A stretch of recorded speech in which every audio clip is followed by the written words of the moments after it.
But let's just briefly take up this question about the yugas and the ego and the Kali Yuga and all that. So there was this fellow called Kans and fellow called Ravan in some other yugas, Dwapar and Treta. They were not egos, they were like super egos, right? It's not that only in Kali Yuga we have ego problem. Ego started with the very asuras, the first 4 asuras, who separated themselves from the source.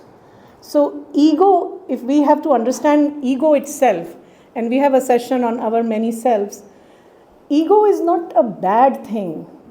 Ego is a formation very deliberately done by nature to help the being individualize itself, so that that individual being with a solidified, concentrated, developed ego can actually act in the world, manifest the will of that unmanifest. We cannot build institutions without a well-developed identity. We cannot surrender to the divine if we don't know who we are. There is another beautiful aphorism of Sri Aurobindo where he says, ego was the helper, ego is the bar. There comes a point after which it becomes a bar, but until then, ego has to be the helper.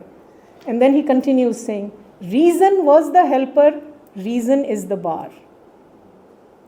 We cannot be stupid, foolish, irrational beings and help to create a beautiful society. I mean, I have had a teacher who would always say, Sri Aurobindo, people in Sri Aurobindo's, Sri Aurobindonians like to say, oh, supermind, supramental, this and that.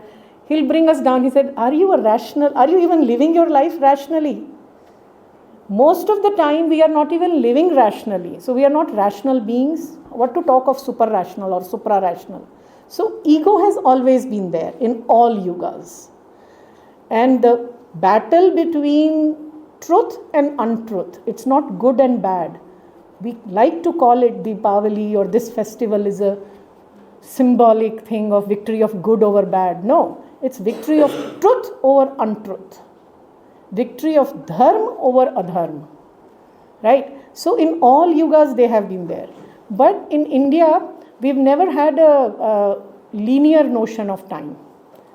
Because time is, in a way, what is time? Time comes when the creation begins. Otherwise, there is no time, no space. Right? So time is just a convenient thing to divide past, present and future. Right? But the truth is that there is a linear, cyclical thing happening. It's a motion. Jagat, the very word Jagat, is a combination of 2 words. Ja, that means one which is born. Hence the word Janma, right? Janmadin. And Gat means Ga, which is always the root of any movement. The one which is in movement. Jagat is always in movement. The very first verse of Isha Upanishad, Jagatyam Jagat, the one that is constantly in movement. So in this Jagat, time is always constantly in movement. Hence, there is a cyclical notion of time, not a linear. So there is one epoch of time, Yug, in which there is the truth that is in its pure form. But soon it will devolve to a little bit limited form, which from Satyug comes Treta. I'm not very good with mythology. Ram was in Treta, right? But it had to be Dwapar. Krishna was in Dwapar, right? But there is a story that how it had to be, the order had to be changed. That's a later add-on story. Why Ram had to come before Krishna, because this poor lady called Ahilya was waiting. I mean, these are all add-on stories. They are not there in our original Valmiki Ramayana. Anyway, so Satya Yug is that epoch of time in which truth is there in its pure manifestation. Soon it will begin with the passage of time.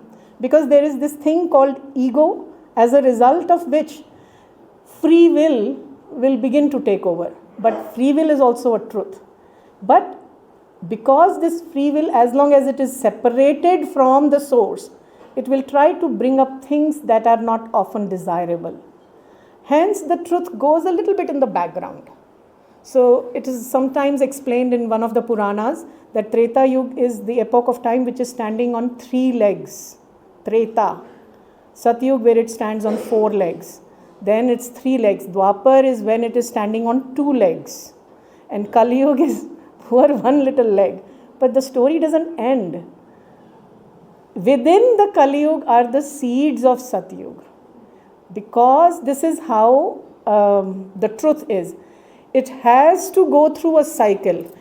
What happens is, when in this progression, some aspects of truth get developed more than the other. For example, another way in which Sri Aurobindo describes is, there is an age of Vedas. He talks of 3 defining stages of Indian civilization. One is the stage of Vedas and Upanishads, which he says where the outside society is in a very loose formation. What we today know as strict morality of Indian mind, that was not there. But most of the people were expected to live from their own conscience, as a result of their own conscience, in a very loose, structured way. And there were these beings called rishis who were looking after the Vedic revelation and things like that. It's a stage of loose formation. Most people were living according to the inner truth, not necessarily the moralistic definition of what is right, but an inner truth. Then comes when these inner truths have to be systematized more and more. That is the age of Shastras, in which all the Puranas and the Itihasas like Ramayana, Mahabharata, all the Dharma Shastras, the Arth Shastras, the Kama Shastras, all these things get systematized. That is what is also known in history, in Indian history, is the classical age, when great developments in science, architecture, metallurgy, you name it, every science was developed during that time. That was the stage when mind was developing more, right? So Veda was the stage when the spirit was guiding the movement more. Spirit has taken care of itself, mind has taken care of itself.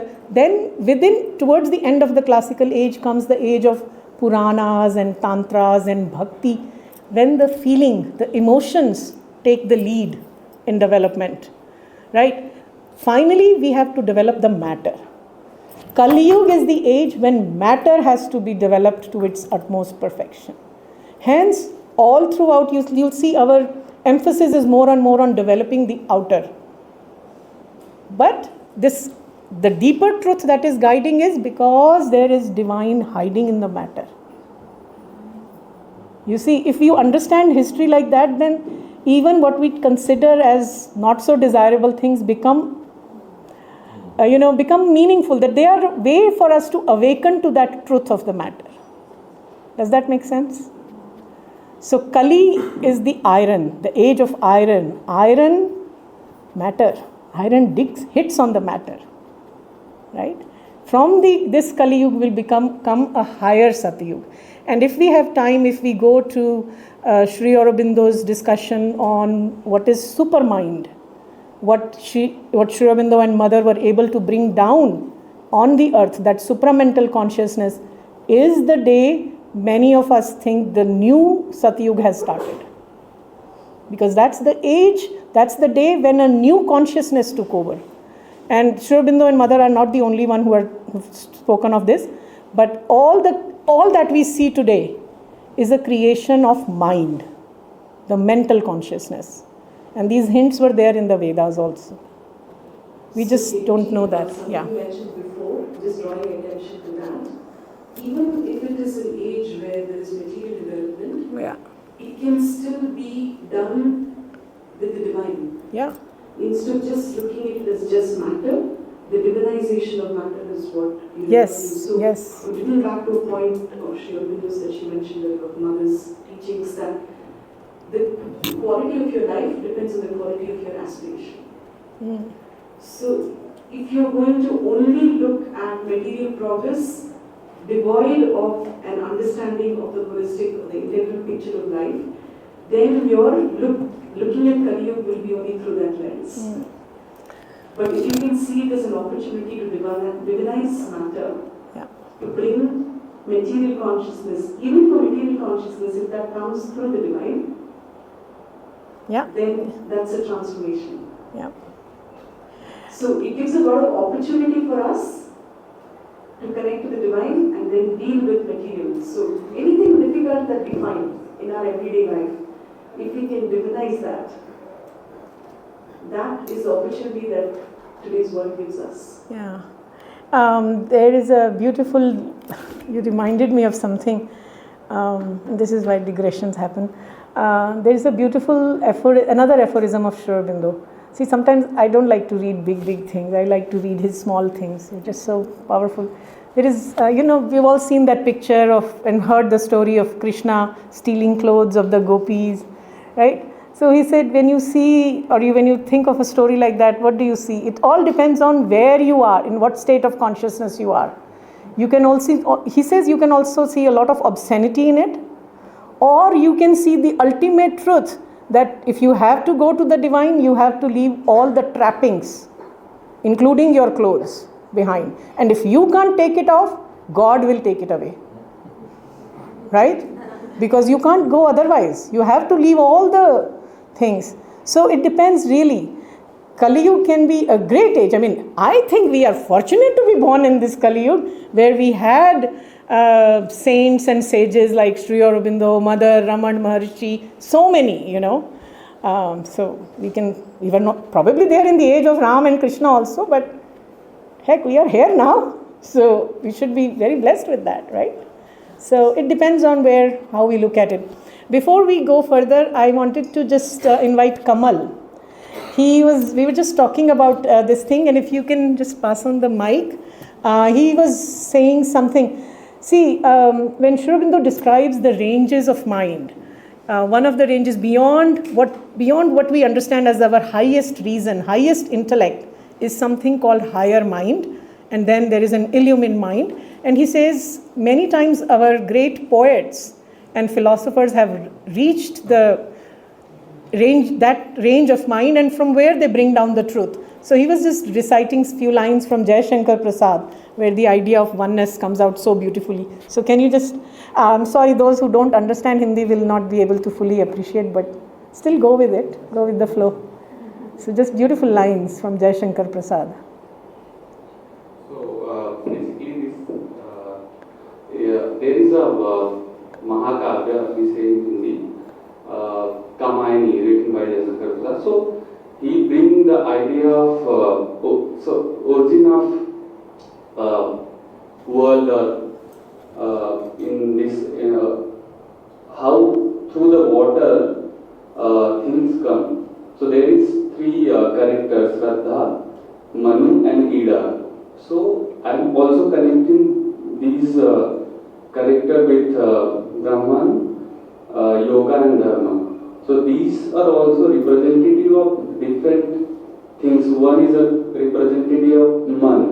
We say Man, and one is Hridaya, heart. So heart basically comes with emotion, and third one is Buddhi, brain or intelligence or something. I don't have a proper word. So the line that I resonate with oneness is Himgir के उत्तुंग शिखर पर बैठ शिला की शीतल छांव एक पुरुष भीगे नैनों से देख रहा था प्रलय प्रवाह.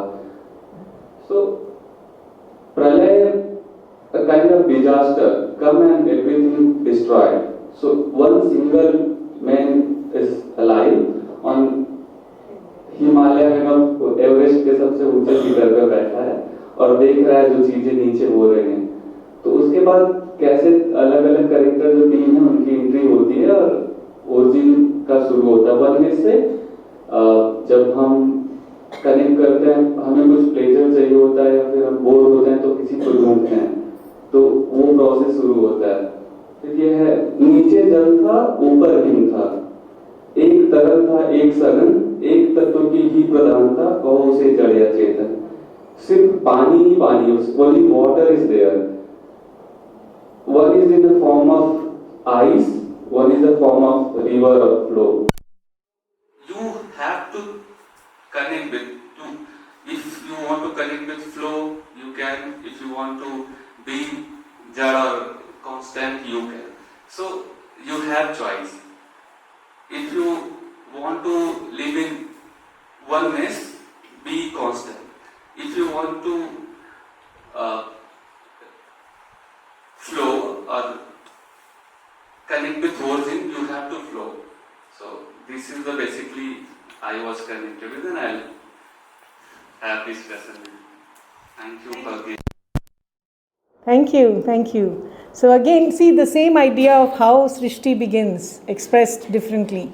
And a lot of poets have expressed that. From that one, things begin to flow. Okay, so coming back to your question, in fact, that's the very first next slide is what is culture, before we talk about whether there is one or integrated or many. So what is culture? Sri Aurobindo is given a very interesting and very powerful definition. He says culture is an expression of a consciousness of life, that chetana of life, which formulates itself or expresses itself in three aspects. What are these three aspects? Now see, this is Sri Aurobindo, deeply rooted in Indian way of looking at everything, including concepts like culture. He has to do it in an Indian way, which is from inside out. So the first truth of a culture is what is the soul of a culture, just like what is true of us. First, it's a soul. You know, this has become a very new age cliche. We are not human bodies having spiritual experience. We are spirit having human experience. Well, New Age didn't come up with that. It is an eternal truth, that the truth is the spirit. Everything else comes out of that. Jal and, there was a stirring in something. That's how the Srishti begins. So the first truth of a culture is to identify what is the soul of a culture. And he says the soul of a culture is that which a collective's highest aspiration, highest thought that they can arrive at. If we can understand that, that is the soul of a culture. How do you understand a culture? First, go to the soul of a culture. Then comes the mind of a culture. Everything that the collective creates, from scientific advancements to literary creations to artistic expressions, poetry, literature, science, architecture, religious philosophies, because philosophy, the moment we get into philosophy, it's a construct of the mind. Indian word was darshan, vision, which is part of the soul. Indian philosophers came after Upanishads. They were more of a mental, intellectual constructs. So all that is the mind of a culture. Once you have grasped the soul, try to understand what is the mind of a culture. And then comes the body of a culture. The way in which collective organizes itself for its day-to-day social, economic, practical life. That is the body of a culture. And also political. And political. And that is why in the second stage of Indian civilization, as I was describing, Arthashastra was an important development at that stage. We think of Chanakya as the first, Arthashastri, but Chanakya refers to several ones before him in the very, very first chapter, the very index, very preface of Arthashastra. So there were many people, then military warfare. All that would be the body of a culture. So what happens is typically we think, why should we worry about Indian culture? Yeah, there is so much caste system. India equals caste system. There is a fellow named Rajiv Malhotra. Google him, you'll find a lot of stuff. And I think he was the one who came up with this phrase. I'm talking like 25 years ago, that what happens when we study India, especially abroad, there are like campus university programs, India studies. Also in India, India equals, he said, 3 C's: cows, curry and caste. Cows, curry and caste, the 3 C's. So it's a very much looking only at the body. But what about the mind of a culture? What about these grand temples? I mean, forget the spiritual philosophy. Look at the monuments that have been, our ancestors have left. The entire philosophy is there in any of these temples you go into. One and many. You look at all the many outside on all the walls of the temple. You go into the Garbhagriha, there is one. It's an entire depiction in stone of that philosophy. Right? All the Purusharthas of Kama, Artha depicted on the outer periphery of the temple. You know, all erotic sculptures, how creation begins. Even childbirth depicted on several of the temples. The Brihadeshwara temple, there is this very famous statue, famous sculpture of a woman giving childbirth. And people go and study. This is how a woman should be, in that the posture of a woman should be who's about to deliver a baby. So everything was there. So we just forget all that and we think India is equal to cows, curry and caste. This has been a problem. And this is why it is so important to study. So going back to the question of one and many, yes, we should study the many, but we should always first look at the soul. Soul cannot be many. Soul has to be one. In this highest philosophical truth, the highest darshan, philosophy is probably not the right word, the highest, because we don't have this word in English. So thought or highest darshan, the highest vision, the highest aspiration, that has to be only one. But then the many will come in its expressions through mind and expressions through body. Right? So one thing that is said there is the thought and ideal. Many times we've lost the ideal. Yeah. When culture is devoid of ideal, when it's devoid of the soul, then we end up focusing only on the body. But having said that, I want to ask slightly, do you think, we claim, like you pointed out in the beginning, India has the soul, the mind and body of India. How many of us even remember it? Yeah. Are we also stuck in just the body expressions of culture? Because I don't want this to be only a philosophical talk. Right? When we are working with our children, with dance, with music, are we looking at the highest ideal, expressing through them? Or is it just become only the body?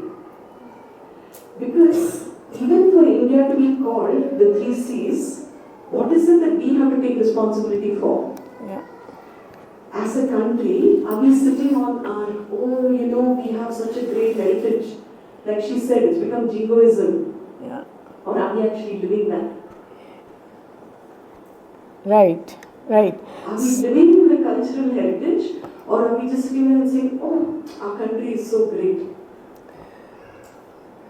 Yeah. So is it just the body?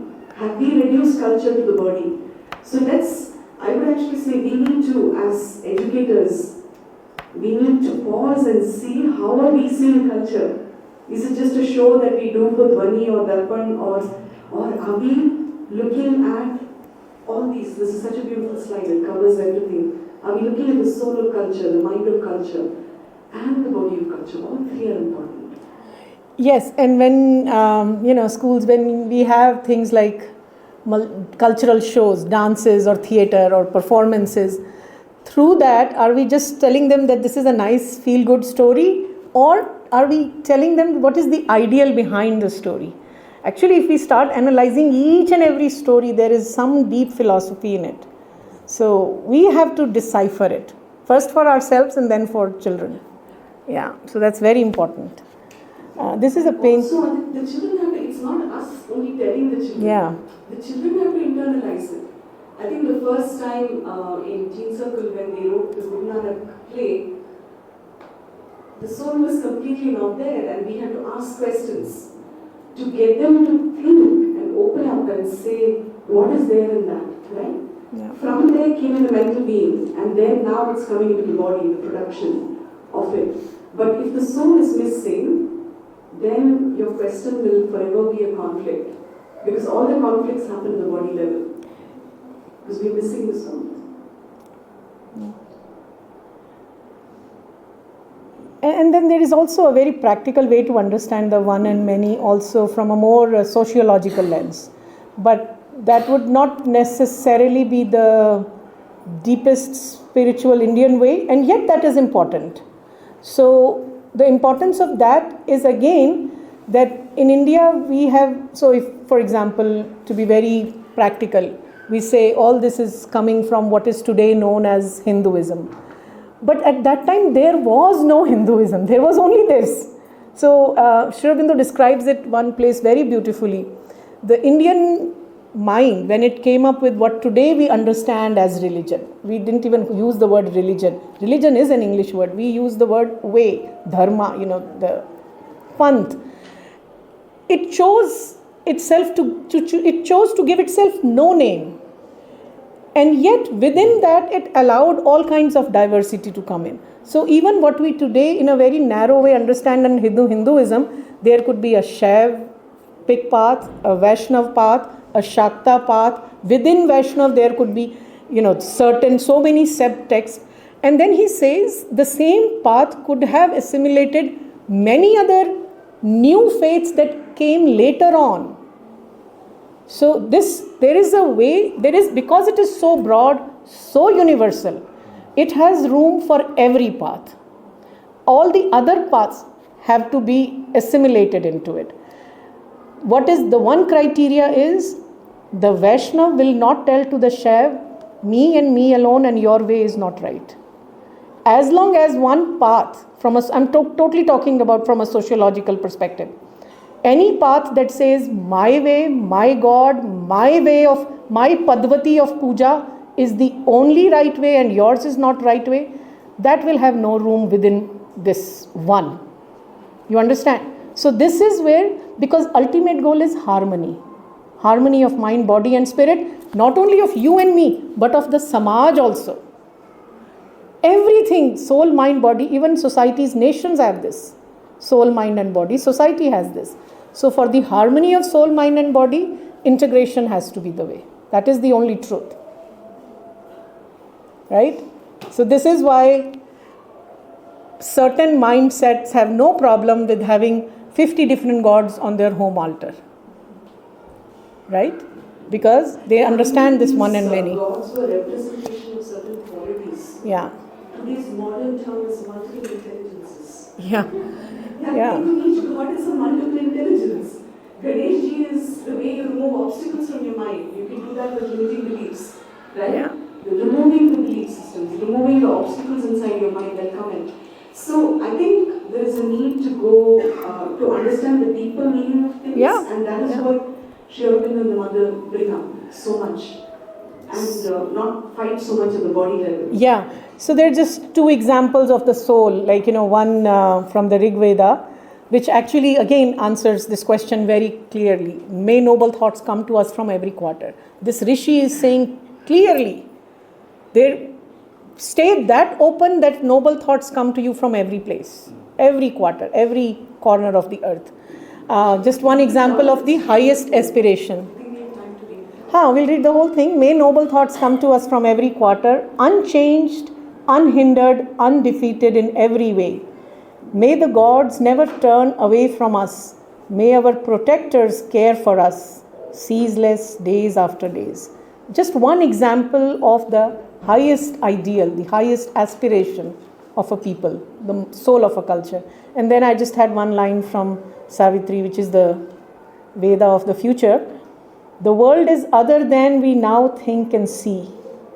Our lives, a deeper mystery than we have dreamed. Our minds are starters in the race to God. Our souls, deputed selves of the Supreme.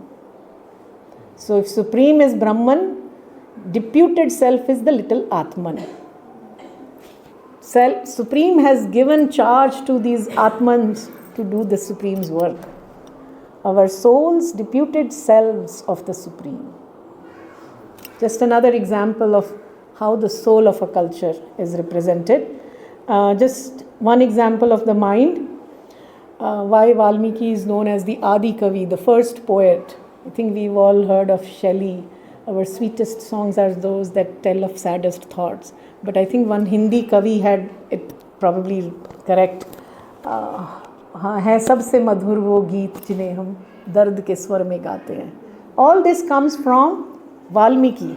How did the first verse, the first couplet came to be? When Valmiki, who was Ratnakar, a daku, a robber, and through spiritual sadhana became this poet, when he saw a hunter killing two birds who were mating, and he was so devastated, so pained, two lines came from his being. These were the first two lines. You will find no rest for the long years of eternity, for you killed a bird in love and unsuspected. That's the mind of a culture. And body, Sri Aurobindo uses a beautiful phrase to describe the way Indian mind described how societies and individuals should organize their life. And he came up with this English word, triple quartet. So it's like there is a circle within a circle within a circle, like there are three circles, concentric circles, or they're not even circles, like they're four with four quarters, so four corners. So the first quartet is how an individual lives through life. Aimless life is a miserable life. Remember that. So every step of the life we have to have an aim. So Indian sociologists, who were also rishis, because they were in touch with the soul of culture. The soul of the culture, the highest ideal is Atman has to meet the Brahman. Brahman is the eternal goal of life. How do you start the journey? Start the journey with the first step. First, organize your life. Every stage of the life have different goals in life. So there is the first goal, artha. Have enough to eat. Artha means money. Artha also means meaning. In some way, money gives meaning to life, purpose to life. Material well-being. Ideally, it means material well-being. Take care of your material needs. Have that as the goal of life. Indian word was Purush Artha. Purush meaning man, human beings. The purpose, meaning towards which we will work. First goal is Artha, material well-being. Next is Kama. You have come with a certain vital part in you which will always have desires. So take care of your desires. Meet those desires. Don't suppress them. But the third goal is where the Indianness comes in. Meet the goal of Artha. Meet the goal of Kama, which is desire. But do it with a basis of dharma, in the right way, in a self-controlled way. Put some regulation on it. An unregulated, unchecked pursuit of desire leads one to an asuric tendency. Why Ravan is a Rakshas or Kans is a Rakshas, or why we had these Asuras, all these stories tell you about that, because they were passionate, unchecked, unhindered pursuit of their own desires. Hence the Rakshas tendency comes in. So that's the third. And then later on was added moksha, the spiritual liberation. One way to organize our life. Then another quartet is where you do it over different stages of your life. So when you're a child, the brahmacharya stage, the student stage. Pursuit of Brahman. Actually, brahmacharya means pursuit of Brahman. You are trying to prepare yourself so that you can pursue Brahman. That's the student phase of life. Primarily, you are working towards the goals of Artha, Dharma, especially Artha, so that you eventually have to make a living also. And within that, with the basis of Dharma. I'm going very fast, but sorry, we'll have some more sessions on this later on. Um, then you get married, raise a family, that's the householder stage.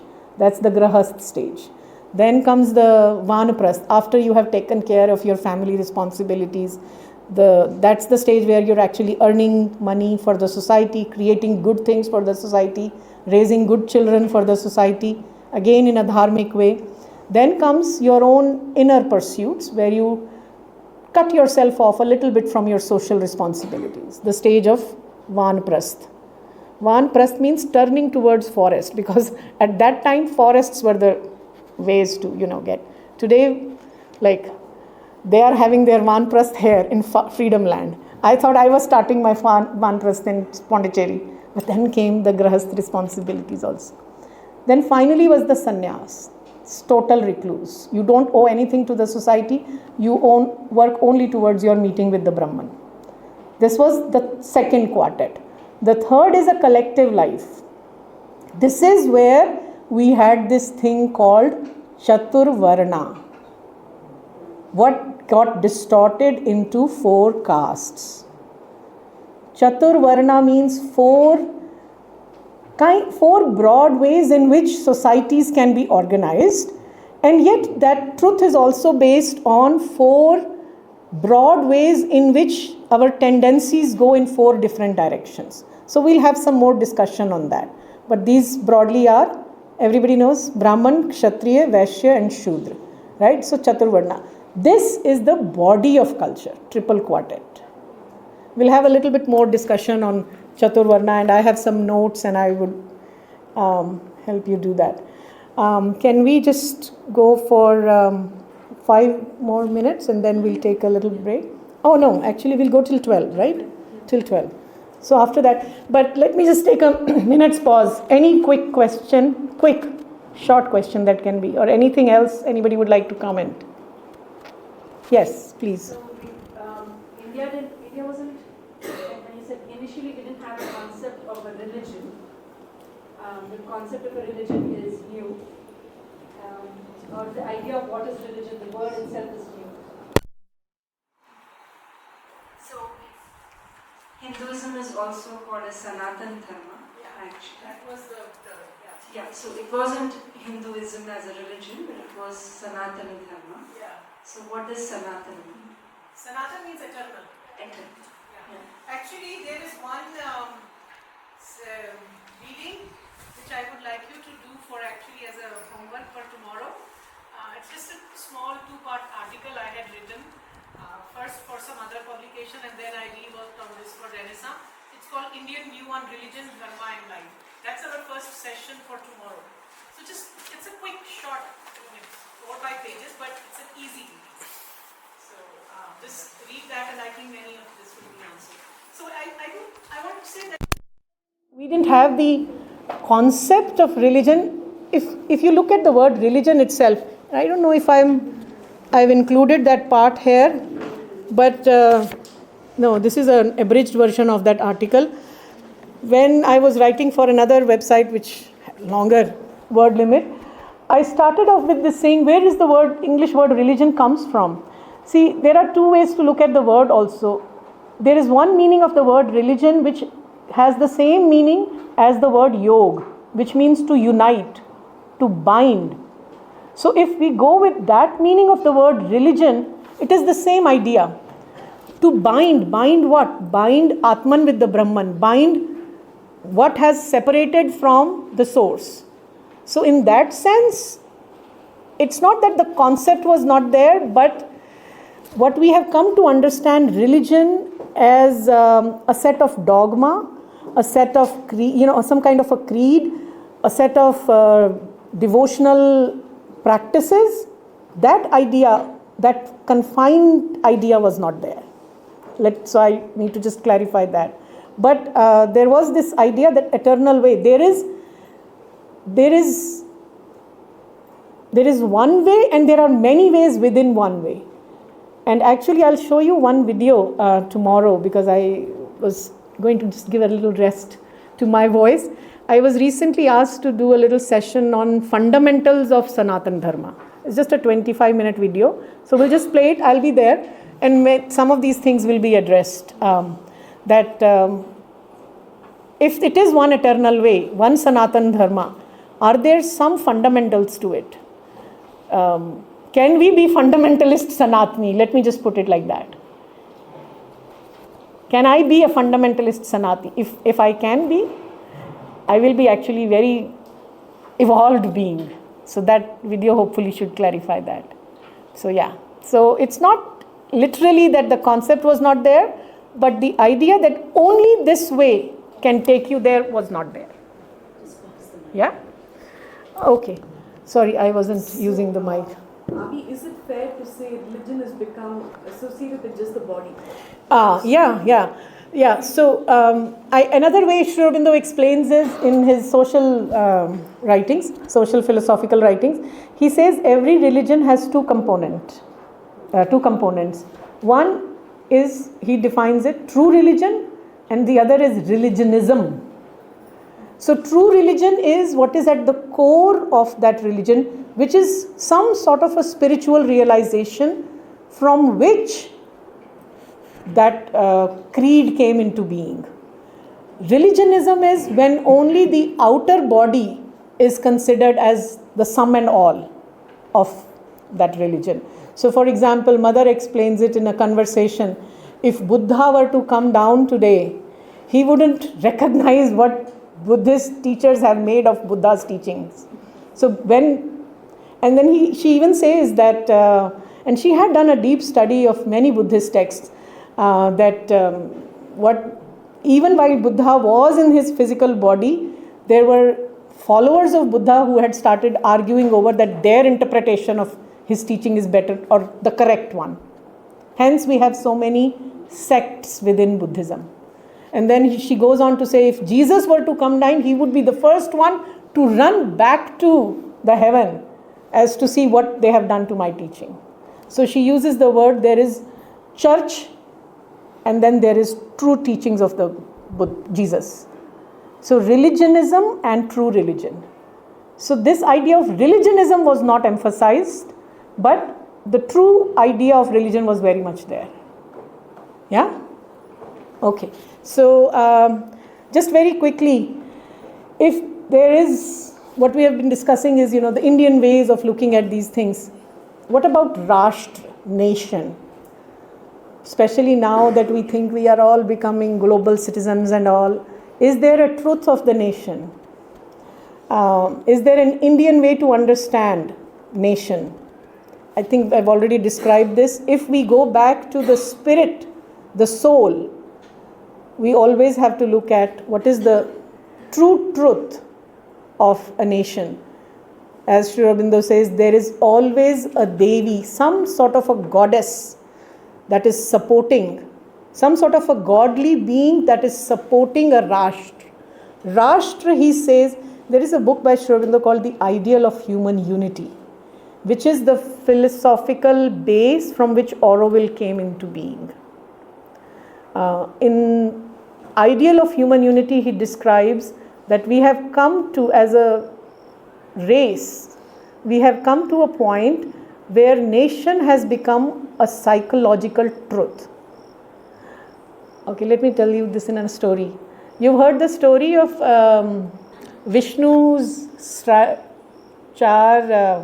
four strides in one of the Vamana avatar, right?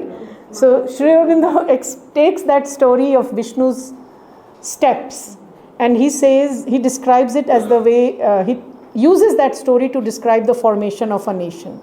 So the first step that the Vishnu takes is the step of a nation. Yeah, nation. So before that, we are all concerned about our families. My family. Okay, we have gone a little bit beyond myself. So the first unit we create is family. My family's well-being, all that. Very narrow. More than my ego and yet family's ego. So there is a group ego of the family. Beyond that is the clan, the biradari, the community, my people, my samaj.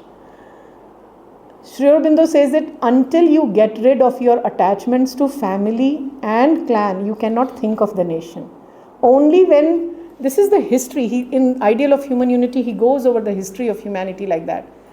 We have come to a point where we have recognized that nation is an important unity that we have come to. And there is a psychological truth. That psychological truth that there is a soul being behind that.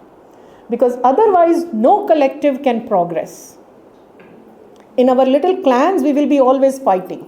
Many, many, many. You see, the journey from many to one has begun. Right? Even in our sociological manifestations. It is always the same quest. We just don't see it that way. Because we are looking only on the surface. The moment we start to look from within, many things become clear. And the first step is the nation, which he says most of humanity has arrived at. The second step of Vishnu was towards world unity. We have started the journey. But there are always Russia, Ukraine, and India and Pakistans, and all these things happen. We are slowly working. And the third stride will be when we go beyond the world, which is the Param Padam, beyond to that oneness. So hence the experiment of Aurobindo is very important. My husband likes to say this all the time. He worked in some multinationals. So, he says, what brings people of the various cultures together in a multinational? Money. Aurobindo is the only place where they come together without without money in the center. Something else has brought them together. They may come with all their egos and their cultural prejudices. A lot of that happens. And yet, there is something in the soul that has been planted there. Right? So that's the third stride of the Vishnu that we are yet to take. So Vaman avatar came, and after that so many avatars came. We are still struggling with the second step, the world unity. So this is the way Indian thought looks at nation. So nation is true because without this psychological truth, you cannot go to the world. We cannot become Arundhati Roy unless we know the truth of the land where Arundhati Roy, I'm saying this because she always likes to call herself as global citizen, right? But she has to become an Indian first. We all have to become Indian in the true sense of the word before we can become of the world. Otherwise, we will always be carrying that prejudice. One way or the other, it will come out. Prejudice towards one political party, prejudice against another, group of people, another way of looking at life. All that we will carry. So there is a lot of intense purification that has to happen. So this is why I said in the beginning, to become Indian is actually to become my true being, to start the journey of going within. Right? So that's, and then another way to understand nation, Aurobindo describes in many of his early writings during his political revolutionary days, is again how we are made up. What is true of individual is true of the group. What is true of individual is true of nation. So he talks about how in our Upanishads we talk about the multiple koshas within. So there is the Annamaya kosha, the Pranamaya kosha, the Manomaya kosha, Vijnanamaya kosha, and Anandamaya kosha. Nation should also be understood like that. So there is the Sthul Sharira, the gross body of the nation, which is the geography. Hence the word sacred geography. Do not undermine the geography also. Hence, sometimes wars have to be fought to protect the sacred geography. So this is the gross body. Within the gross body is also the people who live on that land. So this is the gross body, which is made up of Annamaya and Pranamaya. I think these terms many of you are familiar with, right? The vital body, the pranic body, and the material body. Anna is matter. Anna is also food. Hence, so much emphasis on food, naivedyam in our rituals and things like that. Then there is a subtler body, Sukshma Sharir, which is the Manomaya Kosha, the mind. All the things, beautiful things we create with our mind. That is also part of the nation. Hence, there is a truth somewhat perverted and distorted, but there is a truth behind the intellectual property. We have to protect what has been created so that it cannot be distorted, right? But it should not be done in an egoistic way, but to protect the sanctity of the truth. That is the Manomaya Kosha, the mind body of the nation. And the Karan Sharir, the causal body. Karan, Sanskrit simple word, the cause. That is the Vijnanamaya Kosha, from which, this is subtler than the subtle body, from which begins the, from which comes the inspiration and the aspiration to create. So Vijnan, typically we understand as science, but Vijnan in its correct sense means something that is actually beyond intellect. So it's beyond intellect, Vijnanmaya Kosha, which is why we also see scientists, the absolute best scientists, having come to their discoveries in a very intuitive way, beyond intellect, not through mind, not through reason, not through intellect. Once they had the intuition, they worked it out through intellect. So all true knowledge comes from higher planes beyond mind. Mind, Sri Aurobindo says, is a processing machine. Nothing more than that. It just processes. So that's the Karan Sharir of the body. And within all these, we keep going deeper and deeper and deeper. This is the Indian way. Beyond this subtlest Karan Sharir is the highest source, the highest one source, which chooses to come manifest as many. So just as that one chooses to manifest in one way in the Indian nation, it chose to manifest in another way in the Hebrewic nation or in the Germanic nation.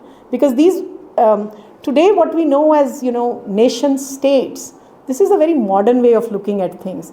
Nation meaning the kind of people who somehow think in a similar way, who look at life in a different way. Hence the spiritual map of India.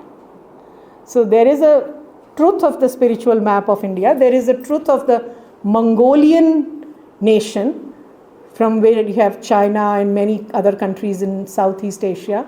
There is a truth of the Hebrewic race, from where you have Israel and many other West Asian countries.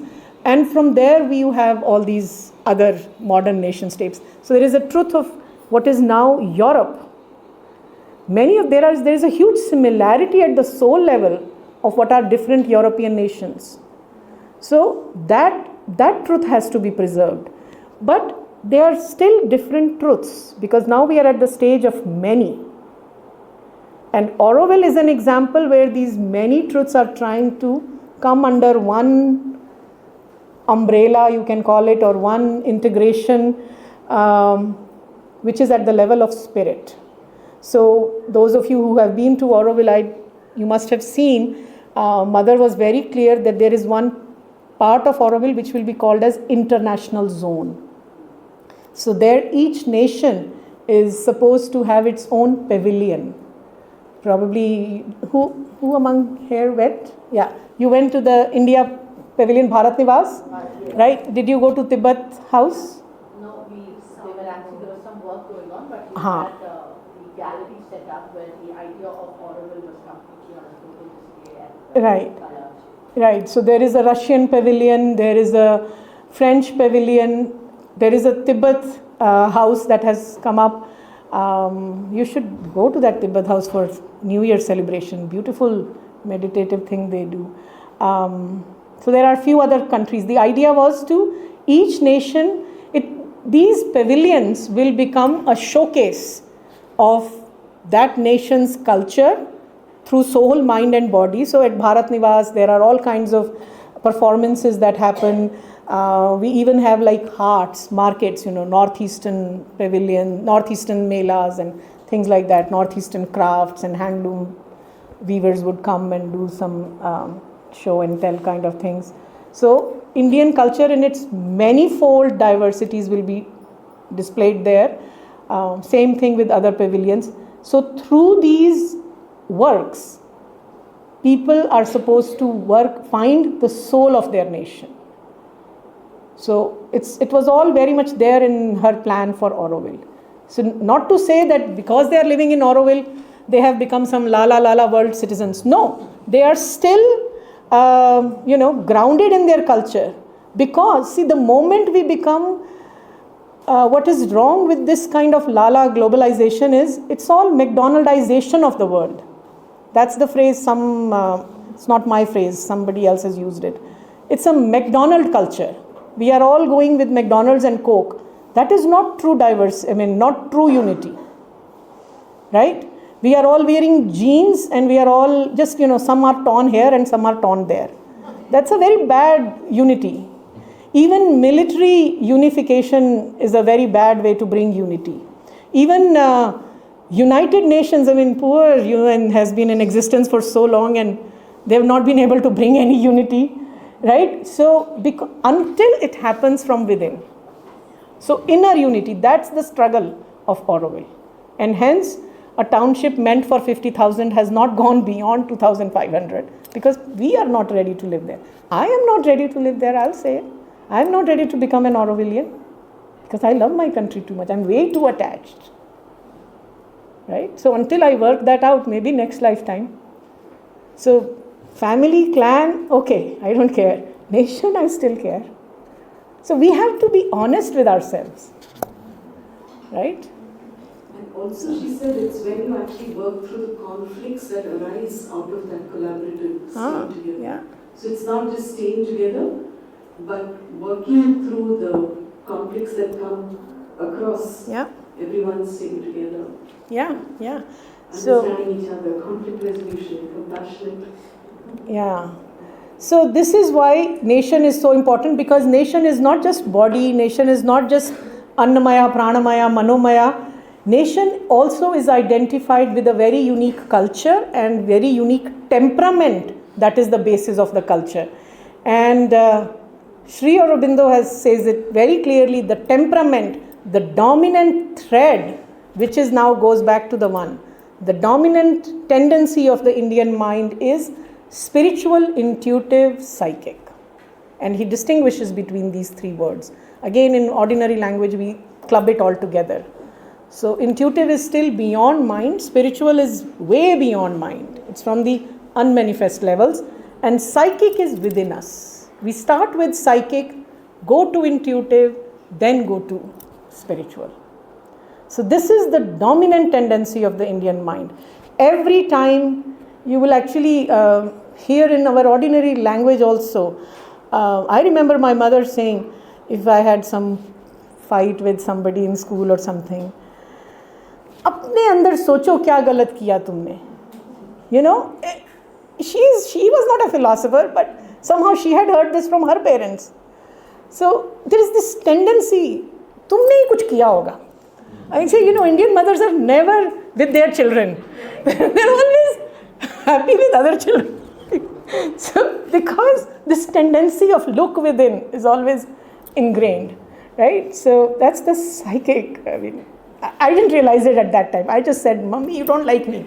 You like my friend more than other. But she was in a way telling me to look within. So this.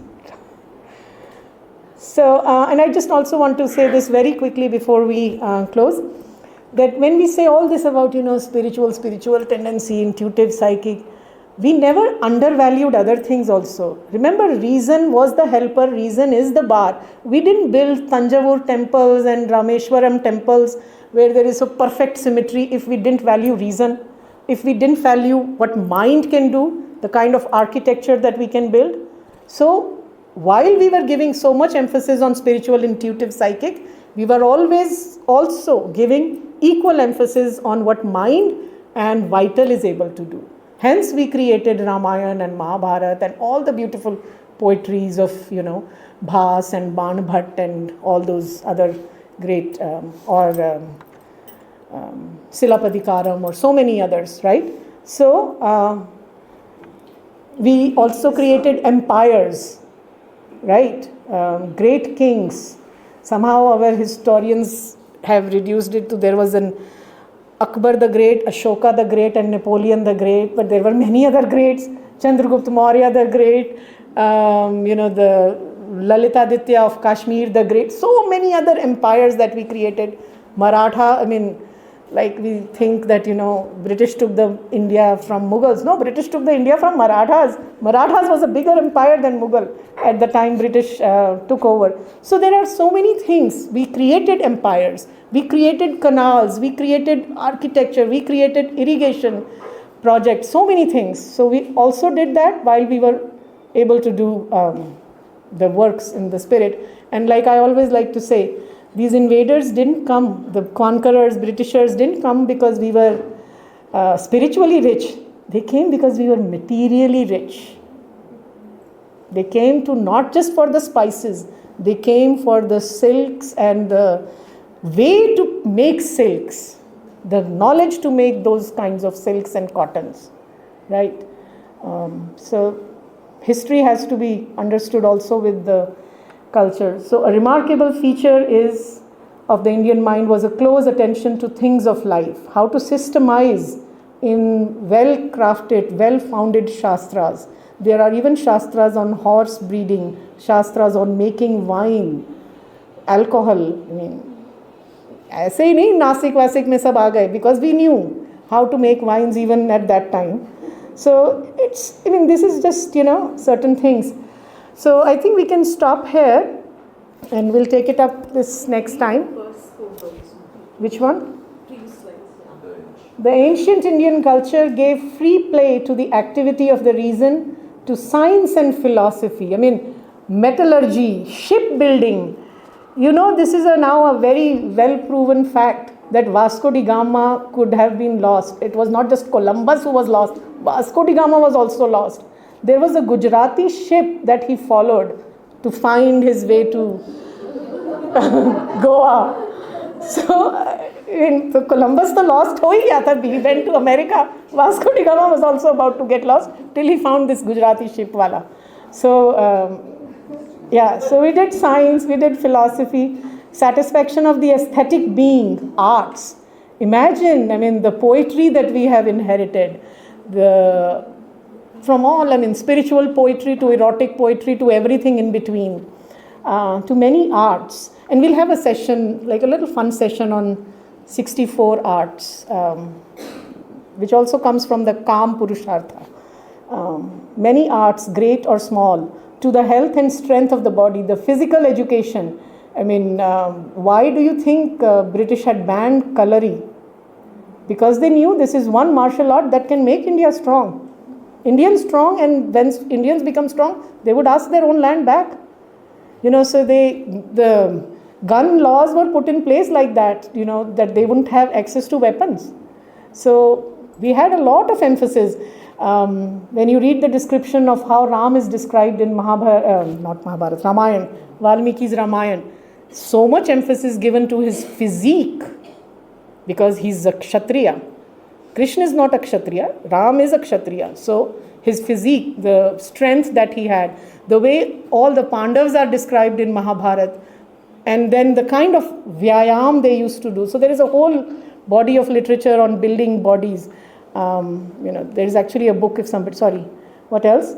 Another important thing, there was never a national ideal of poverty in India. I am sorry to say, but this is one thing that we often forget. We think it is some sort of a high ideal to live poor. No. We like to have good material life. Our ancestors wanted it. There is one canto in Ramayana, Valmiki's Ramayana, where Ayodhya's prosperity is described. The houses in Ayodhya are described. And it says, each house in Ayodhya had a garden. So, even a garden was a necessity. Without garden, you cannot have a good life. So, there was wealth, there was, great prosperity. I wouldn't say that it was there for all. There were probably people who were also poor. It's part of diversity is always there. But the ideal was always to rise out of poverty, material property. So, as Sarojini Naidu said in a very famous line, that it took a lot of money to keep Gandhi poor. Very bitter truth, but it is truth. She wrote that. It takes a lot of money to keep Gandhi poor. He was somehow romanticizing the idea of poverty. So this is how distorted our way of looking at life has come. First Purushartha was given Arth Purushartha. Take care of your material well-being, which comes down to common wisdom as bhukhe pet bhajan na hoye. So we have to, within half an hour, get ready for the bhukha, do something for the bhukha pet also. But before we do that, we'll do a little group work.